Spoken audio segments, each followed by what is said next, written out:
Top quality और consistent performance के लिए सिर्फ सिल्वर पंप नाम याद रखना।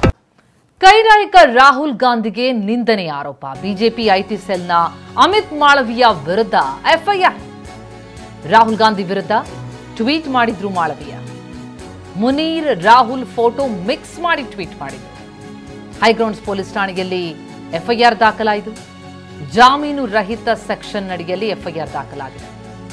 ಮಾನಹಾನಿ ಮಾಡಿರುವಂತಹ ಆರೋಪದಡಿ ಎಫ್ಐಆರ್. ಶ್ರೀಕಾಂತ್ ಸ್ವರೂಪ್ ಅವರ ದೂರನ್ನ ಆಧರಿಸಿ ಎಫ್ಐಆರ್ ದಾಖಲಾಗಿದೆ.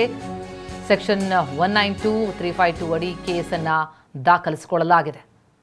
ಈ ರೀತಿ ಮುನೀರ್ ಮತ್ತು ರಾಹುಲ್ ಗಾಂಧಿ ಅವರ ಫೋಟೋವನ್ನ ಮಿಕ್ಸ್ ಮಾಡಿ ಹಾಕದಂತಹ ಪೋಸ್ಟ್ಗೆ ಮಾನಹಾನಿ ಮಾಡಿರುವಂತಹ ಆರೋಪದಡಿ ಈಗ ಜಾಮೀನು ರಹಿತ ಸೆಕ್ಷನ್ ಅಡಿ ಹೈಗ್ರೌಂಡ್ ಪೊಲೀಸ್ ಠಾಣೆಯಲ್ಲಿ ಎಫ್ಐಆರ್ ದಾಖಲಾಗಿರುವಂಥದ್ದು.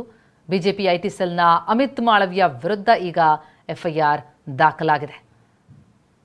ಪಾಕಿಸ್ತಾನ ಮತ್ತು ಕಾಂಗ್ರೆಸ್ನ ಮುಖಂಡರ ಅಜೆಂಡಾಗಳು ಒಂದೇ ಎನ್ನುವಂತಹ ಅರ್ಥದಲ್ಲಿ ಪೋಸ್ಟನ್ನು ಹಾಕಿದ್ರು. ಇದು ಕಾಂಗ್ರೆಸ್ ನಾಯಕ ರಾಹುಲ್ ಗಾಂಧಿ ಅವರನ್ನು ನಿಂದಿಸಿರುವಂಥದ್ದು. ಹಾಗಾಗಿ ಈ ಆರೋಪದಡಿ ಬಿಜೆಪಿ ಐಟಿ ಸೆಲ್ನ ಅಮಿತ್ ಮಾಳವಿಯ ವಿರುದ್ಧ ಎಫ್ಐಆರ್ ಆಗಿದೆ. ಗಮನಿಸ್ತಾ ಇದ್ದೀವಿ ಫೋಟೋ ಕೂಡ. ಪಾಕಿಸ್ತಾನ ಸೇನಾ ಮುಖ್ಯಸ್ಥ ಮುನೀರ್ ಮತ್ತು ರಾಹುಲ್ ಗಾಂಧಿ ಅವರ ಫೋಟೋವನ್ನು ಮಿಕ್ಸ್ ಮಾಡಿ ಟ್ವೀಟ್ ಮಾಡಿದ್ರು. ಈ ಹಿನ್ನೆಲೆಯಲ್ಲಿ ಈಗ ಎಫ್ಐಆರ್.